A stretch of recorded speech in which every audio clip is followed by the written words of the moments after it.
What's up YouTube, Dale here from Zephyr Wargames, and today I am bringing you an update to Sword Soul post Cyberstorm access.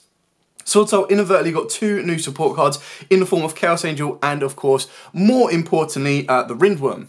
What I'll do at the end of the video as a massive shout out to Kamon YGO is I'll show you one of the combos that he's kind of come up with, and then I'll link his list, or I'll link his combo video in the description below so you can see his other combo.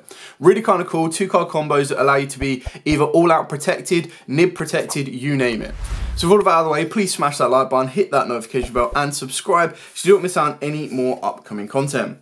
So let's start off. This is pretty cookie cutter. Like, there's not really much change that you make to a Sword Soul like list outside of these cards here. So if you want to make it a little bit more budget, or you can't access the Moyi as that is the most expensive Sword Soul monster to get, then you can go for Ecclesia, which is pretty much half the price of a copy. But you kind of want to max out on everything you can get away with. So that's pretty much it for the Sword Soul monsters themselves. The only one you don't max out on is Tyre, but Tyre is still incredibly important for the deck as well because it does help you in a 2.5 card combo in order to kind of build your board and also play around Nib. So all of those are pretty straightforward. And then we are playing, of course, the Tenyi package. This Tenyi pack is still insanely good because it can also instigate the Ringworm play as well. So I've gone with 3 Ashuna, 2 Adhara, 2 Vishuddha, and 1 Shafana. You can max out on these, but totally what you're kind of doing is you're taking away one to kind of literally put in your Rindworms. Now, annoyingly, Rindworm is a dragon, but its token it produces is a worm, so it's kind of like give and take. So for those of you that don't know what Rindworm does, if a face-up non-effect monster is on the field, so you spawn that through the back of Tenyis and through your Sword Soul, so that's where the double synergy comes into play, you get to special summon this card from the hand, so it's a level 2 tuner naturally. During the main phase, if you synchro summon this turn at any point, you can banish this card from the graveyard to special summon a 100 Apples token, Worm level 2. The player who summoned this card can treat it as a tune-up for a synchro summon. So it could be a non-tuner or a tuner depending on what you need. So if you want to sync it with either your long one or your Tyre, your Moyi, you can do. If you want to sync it with your token, you can do as well. So it gives you the best of both. It's insanely important because it gives you more access to level 10s. It gives you more access to technically a very important level 6 in the deck. And shout out to Kev who suggested me to get that card. So luckily I had some in my bulk, which was really nice.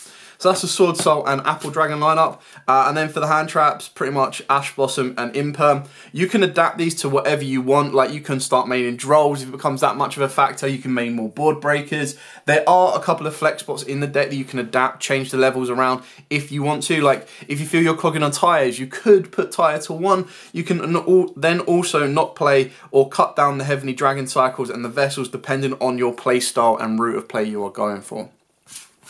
So moving on to the spells, pretty straightforward and simple on this one. Triple Emergence until this gets hit, which I hope it, or don't believe it ever should do. 2 cycle and 2 circle, 2 cycle. Now with these, the idea behind the circle is that it can dodge Imperms and Veilers, which I highly expect to be represented. You do need to be careful because Droll will be running around, but it's just kind of a nice way in order to tribute off a worm. Now keeping in mind, if you tributed off a non-effect monster to activate this effect, you get to special summon the monster instead. Believe it or not, the token that Rindworm produces is a non-effect monster, so getting rid of that can actually let you special summon, which is really kind of cool. The cycle, again, it's entirely up to you. Some people play 3 and 1, some people play 2 and 2. It really is mix and match, personal preference. You can adapt it as you see fit.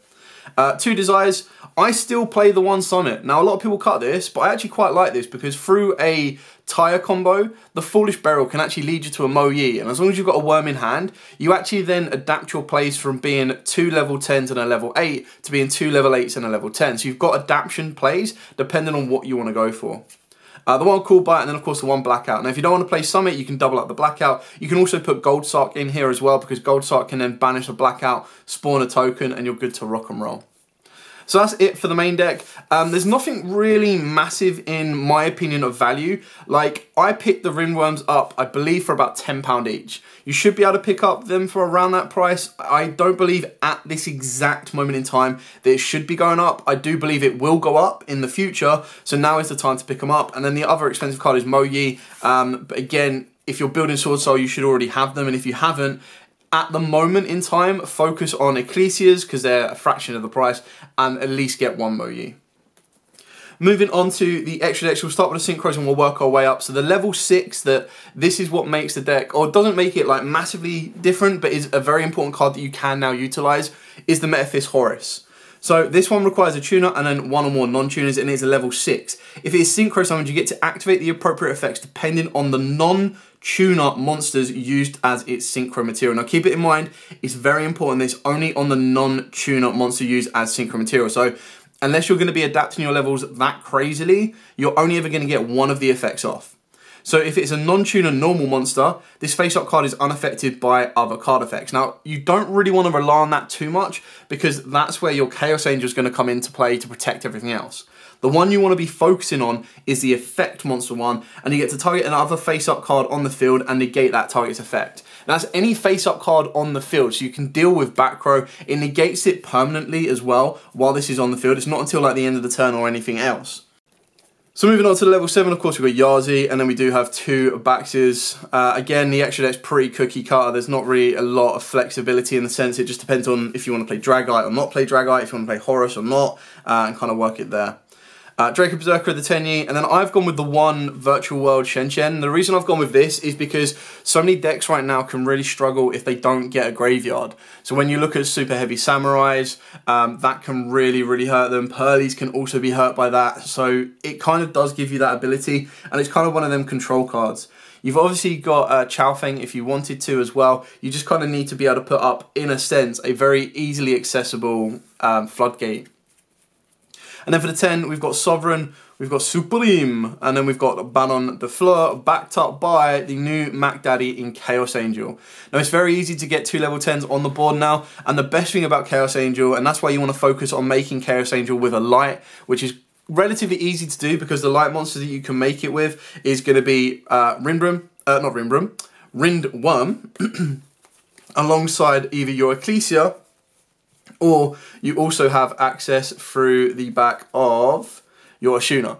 Now obviously Ashuna is a little bit more awkward because it's a level 7, so you need to adapt levels in order to kind of get it where you want it to be. But the idea is that the Ringworm and the token can also help get into it. And the reason that's so important is if it is Synchro summoned with a light monster, Synchro monsters you control are unaffected by monsters' activated effects by your opponents. So that's absolutely insane. It gives you a blanket protection. If you're then also able to make it with a dark, which is a little bit more difficult because to be able to make it with a dark and a light, you would technically need to be playing a Fet Veiler and then go Vishuda, Ringworm, Veiler, and even then you've then got 2 tuners. So you need to get the token off of the Ringworm so it's a non-tuner, and then you would need to add Veiler into the mix. It gets very complicated. But if you do make it with a dark monster as well, monsters you control cannot be destroyed by battle. So again, you would have monsters can't be destroyed by battle. They're unaffected by your monsters, opponent's monsters' activated effects. It's just an insane towers at 3,500, and it protects everything you build apart from your link monsters. So crazy. Speaking of link monsters, we've got the 1 Shaman and 2 Monks.